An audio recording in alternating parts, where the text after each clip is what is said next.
विकासखंड कोटा, जिला बिलासपुर से आप सबके बीच हूँ। सभी आदरणीय मंचस्थ मानवों को मैं सादर नमन करता हूँ। एक छत्तीसगढ़ी हुआ है, मैं हिंदी में ही एक कहानी सुनाता हूँ। मुझे ऐसा लगता है कि आप लोग इस कहानी को पहली बार शायद सुन रहे होंगे। अगर किसी ने सुना होगा तो ये मेरा सौभाग्य है। एक गांव में जो गांव है उसमें अब ये सावन चल रहा है, कल कितनी तेज बारिश हुई। उस गांव में बहुत दिन से बारिश नहीं हो रही थी। तो जब गांव में बारिश वगैरह नहीं होती है तो सब क्या करने लगते हैं? पूजा पाठ। अभी आज बहुत सारे लोग उपवास भी थे। मेढक की शादी कराते हैं, जैसे आपके गांव में। हमारे गांव में नहीं कराते हैं सर, आपके गांव में कराते हैं, महाराष्ट्र में भी कराते हैं, ऐसा मानते हैं।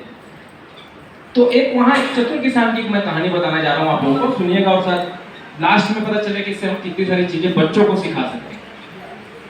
तो जो एक चतुर जो किसान था, सबने पूजा किया, एक बहुत ज्यादा पूजा किया, बहुत अच्छे से चतुराई पूर्वक पूजा किया। भगवान भी उसके ऊपर खुश हो, और जैसे ही खुश हुए उन्होंने दर्शन दिया और बोले कि बताओ तुम क्या चाहते हो। तो किसान बोला कि हमारे गांव में बारिश नहीं हो रहा है, आप मेरे बस जो 5-7 एकड़ मेरा है वहां पे आप पानी गिराइए। भगवान बोले ठीक है, मुझे क्या मिलेगा? बोले भगवान आप जो चाहें। भगवान बोले मुझे अधिया चाहिए, अगर मैं तुम्हारे खेत में पानी गिराऊंगा तो जितना फसल होगा उसका आधा मैं लूंगा। किसान चतुर था, समझदार था, बोला ठीक है भगवान जी, आप मुझे बस ये बता दीजिए कि आप ऊपर का लेंगे कि नीचे का लेंगे। भगवान बोले ऊपर का। अब किसान क्या है? चतुर है।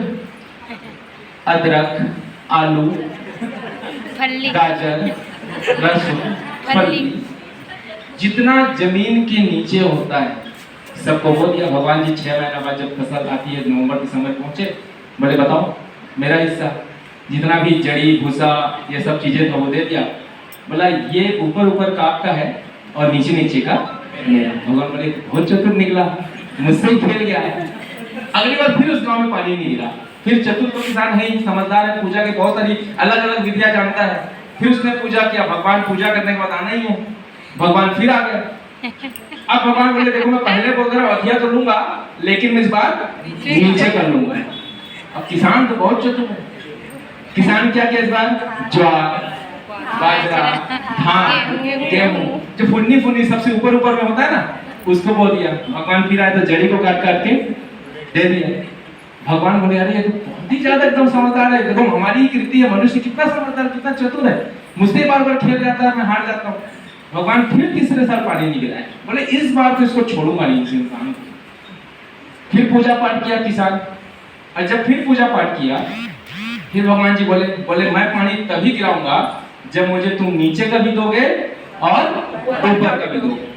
अब गन्ना उगाएगा। अब मनुष्य इस बार क्या किया, जो मक्का होता है वो बीच में होता है, आपने गौर किया होगा।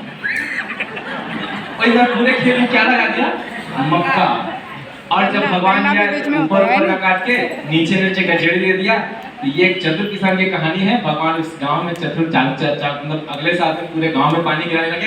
बोले कि इस मनुष्य से तो मैं भी हार गया हूँ, इतनी सारी पूजा और इतनी सारी पाठ करने क्यों मैं इनको परेशान करूँ। तो इस कहानी में बहुत सारे चीजें हैं, हम बच्चों को सिखा सकते हैं कि नीचे पे क्या क्या चीजें होती हैं, ऊपर में क्या क्या मतलब फसल होता है। तो ये छोटी छोटी कहानियों के माध्यम से ये हम लोग कहानी सुनाते हैं।